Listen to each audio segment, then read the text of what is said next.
Dans la séquence d'introduction sur les pointeurs, vous avez vu que ces derniers servent essentiellement trois objectifs. Ils permettent le référencement, c'est-à-dire pointer indirectement sur une donnée, la généricité, choisir, sélectionner une donnée non connue au moment de la programmation, et enfin ils servent également à ce qu'on appelle l'allocation dynamique. C'est ce volet qui va nous occuper maintenant. Lorsqu'un programme a besoin de manipuler une donnée, il va être nécessaire d'allouer de la mémoire pour justement y stocker cette donnée. Et en C++, vous disposez de deux façons possibles d'allouer de la mémoire. La première façon, que vous connaissez déjà, est ce que vous faites lorsque vous écrivez une ligne de code comme celle-ci, une déclaration de variable. À ce moment-là, il y a ce qu'on appelle une allocation statique. Pourquoi parle-t-on de statique? Eh bien, c'est par le fait que l'on n'a pas besoin d'attendre l'exécution du programme pour connaître le besoin en mémoire. Ici, au moment où l'on compile cette ligne de code, eh bien, on sait déjà que le programme va avoir besoin d'une zone mémoire dédiée à contenir un entier et qui s'appelle V. Il existe par contre des situations où le besoin en mémoire s'avère seulement au moment de l'exécution du programme. Et un exemple typique est lié à l'utilisation des tableaux dynamiques, le type vector que vous avez eu l'occasion de croiser. Supposons que dans un programme, j'ai un vecteur d'entier V. Et je peux parfaitement donc ajouter, pendant que le programme s'exécute, une nouvelle case, une nouvelle cellule à mon tableau, par le biais d'une ligne comme celle-ci. C'est au moment où j'exécute cette ligne de code que cette fonctionnalité va faire l'allocation de mémoire nécessaire à contenir ce nouvel entier. Donc c'est seulement au moment où cette ligne-là s'exécute que l'allocation a lieu, que le nouvel emplacement mémoire est réservé pour les besoins de votre programme. Donc bien sûr, nous parlons dans ce cas d'allocation dynamique, parce que nous avons besoin d'attendre l'exécution du programme, et non pas simplement la compilation, pour déterminer le besoin en mémoire. Pourquoi? Parce qu'il n'est pas sûr que cette ligne soit forcément exécutée, donc nous ne pouvons pas, au moment de la compilation, savoir quelle zone mémoire réserver. Nous devons attendre l'exécution. Ici, la zone mémoire que nous avons allouée dynamiquement via le pushback a été allouée pour contenir la valeur 3, et nous nous trouvons donc dans cette situation. Vous noterez que dans le cas particulier des pointeurs, l'allocation dynamique va permettre de manipuler des données sans pour autant qu'elles soient associées à des noms explicites, sans pour autant qu'elles correspondent à des variables. Par exemple, si dans un programme on a déclaré un pointeur px, ce dernier peut parfaitement contenir l'adresse d'un objet que l'on aurait alloué dynamiquement pendant que le programme s'exécute. Donc on peut parfaitement mettre dans ce pointeur l'adresse de ce nouvel objet. Et ce que l'on peut constater, c'est qu'il n'est pas nécessaire que cet objet ait un nom. Il suffit d'y accéder par le biais du pointeur qui est associé. Très concrètement, si vous voulez faire de l'allocation dynamique dans un programme C++, eh bien vous pourrez utiliser deux opérateurs prédéfinis par le langage, l'opérateur new qui permet d'allouer la mémoire qui vous est nécessaire, et l'opérateur delete, la contrepartie, qui permet de libérer cette mémoire lorsque vous n'en avez plus besoin dans le programme. L'utilisation de l'opérateur new se fait selon la syntaxe suivante. Vous devez mettre le nom d'un pointeur qui va être destiné à recueillir une adresse et vous utiliserez la syntaxe suivante, new suivi d'un nom de type. Ce que ceci va faire, c'est que ça va réserver une zone mémoire capable de contenir une donnée de ce type et retourner l'adresse de cette zone mémoire, laquelle va pouvoir être affectée au pointeur. Soyons concrets, imaginons par exemple que dans un programme, il y ait la ligne de code suivante. Donc cette ligne, ce qu'elle fait, c'est déclarer un pointeur capable de pointer sur un entier. Donc je vais maintenant adhérer à la syntaxe que l'on vient de voir ici pour faire de l'allocation dynamique. Donc je prends mon nom de pointeur et j'écris donc px suivi de égal et suivi enfin de ma fameuse petite instruction new type. Donc ici, étant donné que mon pointeur est un pointeur sur entier, eh bien il faut que type ici corresponde au type sur lequel peut pointer le pointeur, et donc je devrais mettre ici int. Donc à ce moment-là, j'ai fait ce qu'on appelle une allocation dynamique. Alors comment ça va se passer en clair? Donc ici, au moment où vous compilez cette ligne de code, je dis bien compiler et non pas exécuter, vous aurez une allocation statique pour une variable de type pointeur qui s'appelle px, capable de recueillir l'adresse d'un entier. Par contre, c'est au moment où vous exécutez cette ligne de code que vous aurez une allocation, cette fois dynamique. Et à ce moment-là, vous avez alloué un emplacement mémoire pour un entier, qui est cet emplacement. Cet emplacement aura une adresse, et c'est précisément cette adresse que vous allez stocker dans Px, comme ceci. Donc ceci se passe au moment, donc il s'agit ici d'une allocation statique. Par contre ici, vous avez une allocation dynamique. C'est l'instruction ici new int qui permet justement de faire cette allocation. Si l'on a recours à cette syntaxe pour faire de l'allocation dynamique, la zone nouvellement allouée est réservée certes, mais ne contient aucune valeur. Donc si l'on veut au moment de l'allocation de mémoire mettre en plus une valeur dans la zone mémoire, eh bien il faut avoir recours à l'alternative suivante de l'instruction d'allocation dynamique. Donc si l'on s'en réfère à l'exemple que nous avons pris tout à l'heure, donc j'ai par exemple ici un pointeur px déclaré dans un programme, on peut utiliser cette variante de l'instruction d'allocation dynamique comme ceci. Donc px égale new int, donc je réserve un emplacement mémoire pour un entier et je mets une valeur dedans, ici par exemple la valeur 3, ce qui va correspondre au moment de l'exécution de cette ligne de code à la réservation d'un emplacement mémoire pour un entier, ce que fait le new int. On y met une valeur qui est 3. Le new int 3 retourne l'adresse de la zone nouvellement allouée et l'affectation va faire en sorte que cette adresse soit copiée dans Px. Vous savez désormais allouer dynamiquement de la mémoire. Que faire pour libérer cette mémoire lorsque vous n'en avez plus besoin? Et d'abord, pourquoi est-il nécessaire de libérer cette mémoire? Prenons à nouveau un exemple concret. Imaginez que dans un programme, dans un bloc, je déclare une variable que j'utilise dans le bloc. Ce que je fais ici, évidemment, est une allocation statique, puisque je suis en train de déclarer une variable. Donc, au moment de la compilation, je peux savoir quels sont mes besoins en mémoire. Nous savons, en vertu de la notion de portée, que cette variable n'est plus accessible en dehors du bloc. Donc, au moment où on exécute cet ensemble d'instructions et qu'on atteint la fin du bloc, eh bien, on sait que cette variable v ne sera plus jamais utilisée. Et donc, les variables statiques ont la particularité d'être désallouées automatiquement. Vous n'avez pas à vous préoccuper de ce qui va advenir de l'emplacement mémoire qui ici n'est plus accessible. Prenons un exemple analogue, mais où cette fois on fait de l'allocation dynamique. Donc ici, imaginez que par exemple, j'ai déclaré un pointeur px. Ensuite, dans un bloc, je décide d'allouer dynamiquement de la mémoire que je récupère dans le pointeur px. Donc ce qu'il faut savoir, c'est que cette zone mémoire que vous avez allouée dynamiquement ici n'est pas détruite, n'est pas libérée, tant que vous n'avez pas décidé de le faire. Donc lorsqu'on atteint l'exécution de la fin du bloc ici, cette zone mémoire reste parfaitement disponible tant que vous ne l'avez pas désallouée.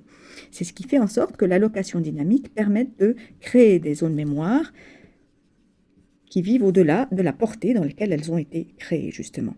Et donc, si on veut, à un moment donné, restituer cet emplacement, c'est à nous de le faire explicitement. Et à ce moment-là, il va falloir avoir recours à l'opérateur delete. Donc, par exemple, ici, je peux décider, après le bloc, lorsque je n'ai plus besoin de la zone mémoire en question, de restituer l'emplacement mémoire en faisant un delete sur le pointeur associé. Très concrètement, imaginez que dans un programme, vous ayez un pointeur px qui pointe sur une zone mémoire dynamiquement allouée. Imaginons que cette zone mémoire contienne 3. Donc bien évidemment, px contient l'adresse de cette zone mémoire.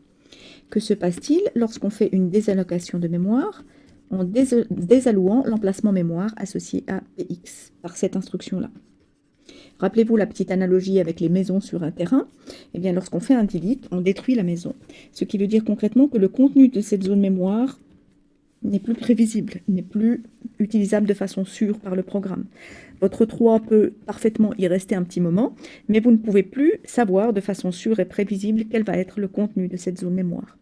Donc on voit ici qu'en se contentant d'un delete px, on est dans la situation où la zone mémoire ici n'a plus un contenu utilisable. Par contre, bien sûr, l'adresse existe toujours en mémoire, et cette adresse est toujours stockée à ce stade dans le pointeur px. Donc, ça justifie une des bonnes pratiques que je vous conseille absolument de suivre, c'est qu'il faut faire suivre toute instruction delete d'une instruction pointeur égale nul PTR, ce qui va se traduire par quelque chose de cette nature, px égale nul PTR. Donc ici, vous êtes en train de dire explicitement que désormais px ne pointe vers plus rien de valable, et donc vous ne gardez pas à l'intérieur de px une adresse qui ne veut plus rien dire pour le programme, qui n'est plus utilisable de façon sûre pour le programme.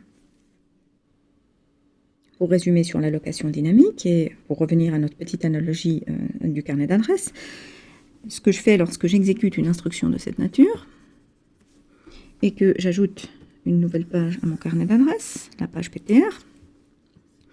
Sur cette page PTR, qu'est-ce que je mets exactement? Eh bien, je mets l'adresse de cette zone allouée dynamiquement. Donc, l'allocation dynamique peut être vue dans le contexte du carnet d'adresses comme étant la réservation d'un terrain, la zone mémoire qui va contenir la valeur. Je construis une maison sur ce terrain. On peut voir la maison un peu comme la valeur 3 que je mets dans la zone mémoire int. Et ce qui est retourné, c'est l'adresse donc de cette zone mémoire que je stocke dans mon carnet d'adresses. Je peux dans un programme allouer des zones mémoire dynamiquement pour tout type de données, et c'est au programmeur d'être attentif à restituer l'emplacement mémoire lorsqu'il ne lui est plus nécessaire. Par exemple, si je n'ai plus besoin de cet emplacement mémoire, alors ce qu'il faut faire, c'est que je dois faire un delete de PTR, restituer, libérer l'emplacement mémoire, ce qui veut dire ici que mon terrain ne contient plus aucune donnée utilisable, et le terrain est désormais disponible pour quelqu'un d'autre. Si je me contente de cela, eh bien, ça voudra dire que dans mon carnet d'adresses figure toujours l'adresse de ce terrain qui est à vendre, qui est disponible pour quelqu'un d'autre. Donc, la précaution que je dois impérativement prendre est d'indiquer que PTR ne pointe vers plus rien en lui affectant nul PTR, ce qui revient ici à effacer la page de mon carnet d'adresses et donc supprimer ce lien qui n'est plus pertinent, qui n'est plus utile. Si par contre on affecte la valeur nul PTR sans avoir au préalable désalloué l'emplacement mémoire concerné, eh bien nous allons nous retrouver dans la situation suivante. Supposons que nous le fassions sur l'équivalent de cette page du carnet d'adresse, ce qui reviendrait ici à écrire PTR3 égale nul PTR. Eh bien nous savons maintenant que cela signifie que nous effaçons cette page et le lien vers cet emplacement est perdu, ce qui signifie que je ne peux plus y accéder via cette page du carnet d'adresse, mais l'emplacement est intact, le terrain n'est pas rendu disponible pour quelqu'un d'autre et est laissé en l'état. Donc si par exemple, aucune page de mon carnet d'adresse ne référence plus cette zone mémoire, eh bien cette zone est perdue, n'est plus réutilisable dans mon programme, n'est plus rendue disponible pour une autre utilisation, et j'ai à ce moment-là ce qu'on appelle une fuite de mémoire. C'est quelque chose qu'il faut impérativement éviter dans un programme. Pour conclure sur les bonnes pratiques, toute zone mémoire allouée dynamiquement, donc qui a fait l'objet d'un new, doit impérativement être désallouée, ce que nous avons expliqué tout à l'heure par le fait qu'une zone dynamiquement allouée n'est pas restituée tant que vous n'avez pas explicitement pris la décision de le faire. Voilà, vous connaissez maintenant beaucoup de choses essentielles sur les pointeurs et on va résumer tout ceci sur un petit exemple. Alors ici, un petit programme qu'on va dérouler pas à pas. Ici, il y a déclaration d'une variable px qui est capable de pointer, qui est un pointeur capable de pointer sur un entier, et je prends la précaution de l'initialiser à nul PTR, ce qui veut dire qu'il ne pointe sur rien.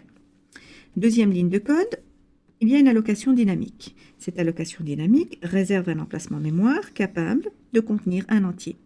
Et cet emplacement mémoire a une adresse. C'est exactement cette adresse qui résulte de l'exécution de newInt, et c'est cette adresse que je vais affecter à px. Donc désormais, je fais pointer le pointeur px sur cette zone mémoire nouvellement allouée. Ensuite, troisième instruction, j'utilise la fameuse petite étoile pour accéder au contenu pointé par px. Le contenu pointé par px est ceci. À l'intérieur de ce contenu pointé, je vais mettre la valeur 20, ce qui correspond à ceci. Ensuite, je veux m'assurer du fait que j'ai bien mis la bonne valeur dans cette zone mémoire et donc je veux en faire afficher le contenu. À nouveau, J'accède au contenu pointé par Px au travers de la petite étoile, et ceci va donc simplement m'afficher la valeur 20, suivi d'un retour de ligne, d'un saut de ligne. Ensuite, je présume que je n'ai plus besoin de ma zone mémoire, et donc je fais un delete, ce qui veut dire que cette zone mémoire n'a plus un contenu qui est utilisable, et je veux m'assurer du fait que Px n'a plus un contenu qui est obsolète, qui ne pointe vers aucune adresse utilisable de façon sûre, et donc à nouveau, je mets nul PTR dans ma zone mémoire du pointeur. La première variante du programme que nous avons examiné peut s'écrire de façon plus concise, sachant que ces deux instructions, qui consistent à allouer l'emplacement mémoire et y mettre une valeur à l'intérieur, peut en fait être rédigée en une seule et même ligne par le biais de cette syntaxe. De façon encore plus concise encore, je peux remplacer ces deux lignes de code par une seule ligne, qui est celle-ci. Donc dans cette ligne, je commence par faire la déclaration du pointeur. Seulement, au lieu de commencer par l'initialiser à nul PTR pour ensuite mettre à l'intérieur le résultat de newInt20, eh bien je mets directement la valeur newInt20 dans Px, ce qui fait que je fais l'économie d'une instruction. Lorsque vous écrirez vos premiers programmes avec des pointeurs, et même les suivants d'ailleurs, il est vraisemblable que de temps en temps vous tombiez sur une erreur redoutable, le segmentation fault, qui va causer un arrêt abrupt de votre programme. De quoi s'agit-il? Typiquement, les erreurs de type segmentation fault vont se produire lorsqu'on essaye via un pointeur d'accéder à une zone mémoire qui n'a pas été réservée. Donc si on regarde ici cet exemple, cette instruction déclare un pointeur Px mais ne réserve aucun emplacement mémoire alloué. Il n'y a pas d'initialisation, pas de nous, rien du tout. Donc ici, le contenu de Px est inconnu, et ici ce qu'on essaye de faire, c'est d'accéder au contenu pointé, donc à une éventuelle case pointé par Px, mais qui n'existe pas puisqu'on ne l'a jamais alloué, et pour y mettre la valeur 20 à l'intérieur. Évidemment, ce n'est pas possible, et cela va résulter en une erreur de type segmentation fault qui va causer justement l'arrêt de votre programme. La bonne solution consiste évidemment ici à allouer un emplacement mémoire à associer au pointeur Px, ce qui se traduit par ceci au moment de l'exécution. Donc on alloue la zone mémoire, et à ce moment-là, on aura notre pointeur Px qui va contenir l'adresse de cet emplacement mémoire nouvellement alloué. Et donc évidemment, une fois que cette zone mémoire existe, on peut parfaitement y accéder à son contenu pour y mettre la valeur 20. Donc à ce moment-là, cette instruction va parfaitement se dérouler. Nous venons de voir qu'il était impératif d'allouer avant d'utiliser. Il en suit un conseil, une bonne pratique courante concernant l'initialisation des pointeurs. Il est en fait conseillé de toujours initialiser les pointeurs, ne serait-ce qu'à la valeur nul PTR. Donc si au moment où l'on déclare un pointeur, on ne connaît pas encore la mémoire que ce pointeur pointe, alors il est conseillé de l'initialiser au moyen de nul PTR, qui veut dire que le pointeur ne pointe vers rien, mais qui le dit explicitement. Et grâce à cette initialisation, il devient possible de mettre en place un certain nombre de garde-fous. Par exemple, avant d'accéder à la zone mémoire pointée par un pointeur, je peux désormais prendre la précaution de contrôler si le pointeur en question pointe effectivement vers quelque chose ou non. Donc il devient possible, grâce à cette initialisation, de tester si le pointeur pointe vers quelque chose avant d'accéder à la zone pointée, comme je pourrais le faire ici. Donc on voit que grâce à cette initialisation, un certain nombre de garde-fous peuvent être mis en place pour l'accès aux zones mémoire pointées par des pointeurs.